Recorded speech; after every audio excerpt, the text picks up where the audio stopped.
Hello viewers, आज हम बात करने जा रहे हैं पाकिस्तान की तारीख के सबसे बड़े सर्जरी एक्सपर्ट के हवाले से।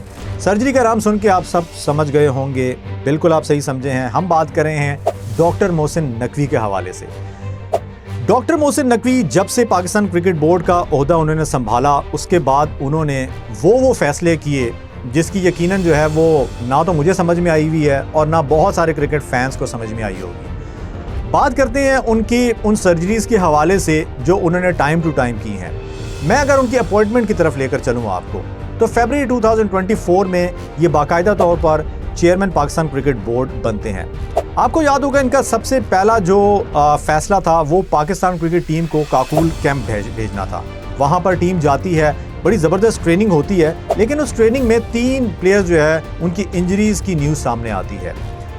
आगे चलकर बात कर ली जाए तो इनका जो सबसे बड़ा फैसला था वो आते साथ ही बाबर आजम को दोबारा से कप्तान बनाना और शाहीन शाह अफरीदी को कप्तानी से हटा देना। एक सीरीज़ के बाद शाहीन अफरीदी को कप्तानी से हटा दिया जाता है और उसके बाद उसका रिजल्ट आप सबके सामने है, जो आगे चल के T20 वर्ल्ड कप 2024 में हमारी टीम के अंदर ग्रुपिंग की सूरत में सामने आया। इसके अलावा जी उनका एक और अनोखा फैसला सामने आता है। वो कहते हैं जी कि मैं 7 सिलेक्शन कमेटी के मेंबर्स की एक कमेटी तश्कील दूंगा जो टीम की सिलेक्शन किया करेगी, जिसमें वहाब रियाज, असद शफीक, मोहम्मद यूसुफ, अब्दुल रज़ाक और इसके अलावा कोचिंग स्टाफ के मेंबर, कप्तान और एक डाटा एनालिस्ट जो है वो होंगे।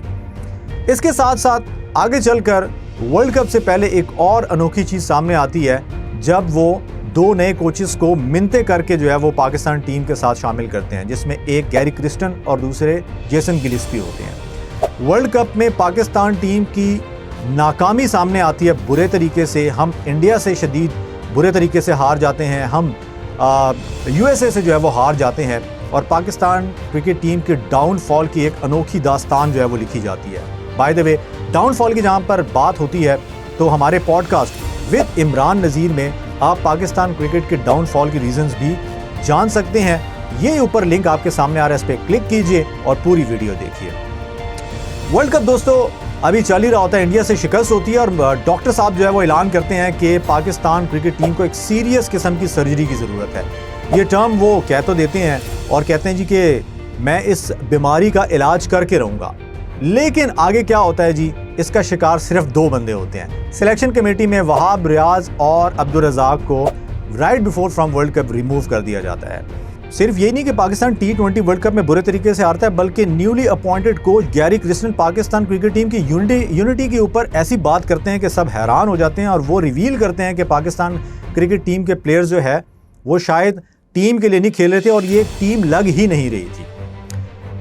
उसके बाद आगे चलकर बांग्लादेश की सीरीज सामने आती है और हमें उम्मीदें बन जाती हैं कि यार शायद अब हम अपनी होम सीरीज के अंदर जो है वो एक अच्छी सीरीज विन करेंगे, लेकिन रिजल्ट होता है 2-0। हम बांग्लादेश से अपनी होम सीरीज में बुरे तरीके से हार जाते हैं। इस सीरीज के बाद क्या होता है जनाब, आप सबके सामने एक और खबर आती है कि मोहम्मद यूसुफ जो सिलेक्शन कमेटी का हिस्सा होते हैं वो भी रिज़ाइन कर देते हैं पर्सनल रीज़न की वजह से। लेकिन एक्चुअल खबर कुछ और होती है, वो ये होती है कि मोहम्मद यूसुफ कोचिंग स्टाफ के साथ कुछ मामलात पे एग्री नहीं करते। उनका ये मानना होता है कि न्यू प्लेयर्स को चांस देना चाहिए। उनका ये कहना होता है कि जो सेंट्रल कॉन्ट्रैक्ट है उसमें थोड़ी सी हमें सख्ती करनी पड़ेगी, लेकिन उस वक्त के कोच गैरी क्रिस्टन और गिलिस्पी इसके साथ एग्री नहीं करते। वो दिलबर्दाश्ता होकर सिलेक्शन कमेटी से अलहदा हो जाते हैं। इससे भी बड़ी खबर उस वक्त सामने आती है जब बाबर आजम वाइट बॉल की कप्तानी से रिज़ाइन दे देते हैं।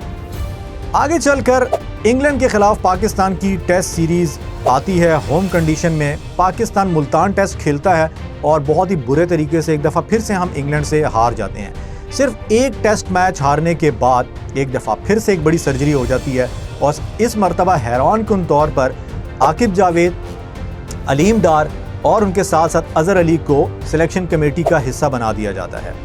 अब अज़हर अली की और आकिब जावेद की तो सबको समझ में आती है, लेकिन अलीम डार जो कि एलीट अंपायर का हिस्सा हमेशा से रहे हैं पैनल का, उन्हें सिलेक्शन कमेटी का हिस्सा बना देना ये सबकी समझ से बाहर होता है, जिस पर बहुत ज़्यादा क्रिटिसिज्म होता है, लेकिन डॉक्टर साहब को कोई फिक्र नहीं होती।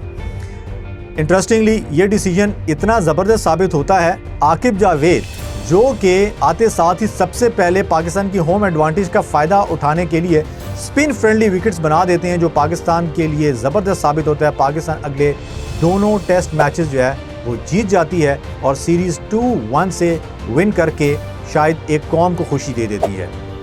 डॉक्टर साहब को भी थोड़ा सा इत्मीनान हो जाता है कि शायद अब चीज़ें बेहतर की तरफ जाने लगी है, लेकिन वही केविन पीटरसन वाली बात कि पाकिस्तान क्रिकेट टीम एक स्टेप आगे अगर लेती है तो 2 स्टेप अगले दिन ही पीछे ले लेती है। अगले ही दिन एक और खबर भी सामने आ जाती है कि पाकिस्तान के वाइड बॉल के कोच गैरी क्रिस्टन रिजाइन कर देते हैं।